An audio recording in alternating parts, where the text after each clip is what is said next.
Els fantasmes del monestir. Aquesta rondalla es desenvolupa en un lloc amb molt d'història i misteris al seu voltant. Aquest lloc és el monestir de Simat de la Valldigna, que va ser construït en el segle XIII i habitat pels monjos fins al 1835. Jaume i Sara eren dos estudiants d'història, que els havia plegat a les seues oïdes els misteris que envoltaven aquest monestir. Eren molt aventurers i els agradava fer reptes de valentia. Per aquest motiu van decidir anar-hi a passar la nit al voltant d'aquest.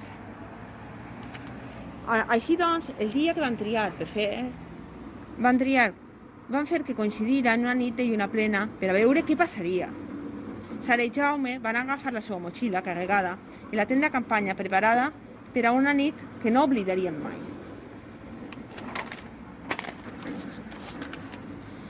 Van eixir de tavernes a capvespre en direcció a Simat de la Valldigna.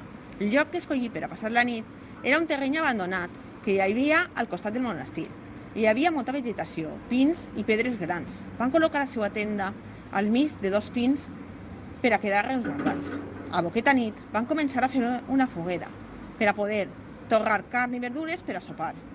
A més, per a poder combatre el fred durant la nit. Després de sopar, estaven al voltant de la foguera, quan de sobte, de ser una nit en calma, van començar a fer un aire molt fort.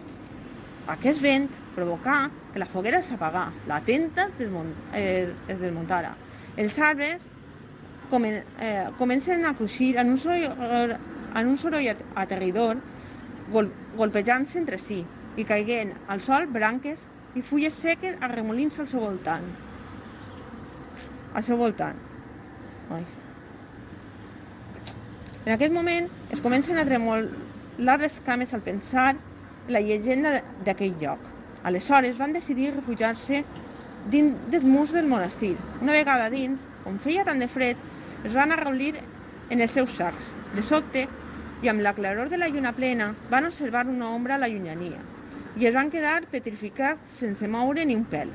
Aquesta ombra s'assemblava a una figura humana que pareixia que es movia cada vegada més a prop d'ells. De l'esglai que tenien damunt, van agafar-se tan fort que pareixia que anaven a trencar-se mútuament els ossos. I van apretar fortament els ulls per a no veure el que anava a ocórrer. Després d'una estona, al percebre que no ocorria res, van obrir a poc els ulls.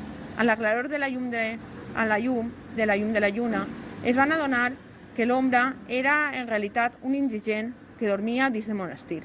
L'endemà matí van acordar no comentar a ningú el que va ocórrer i que la gent continuara pensant que era una llegenda.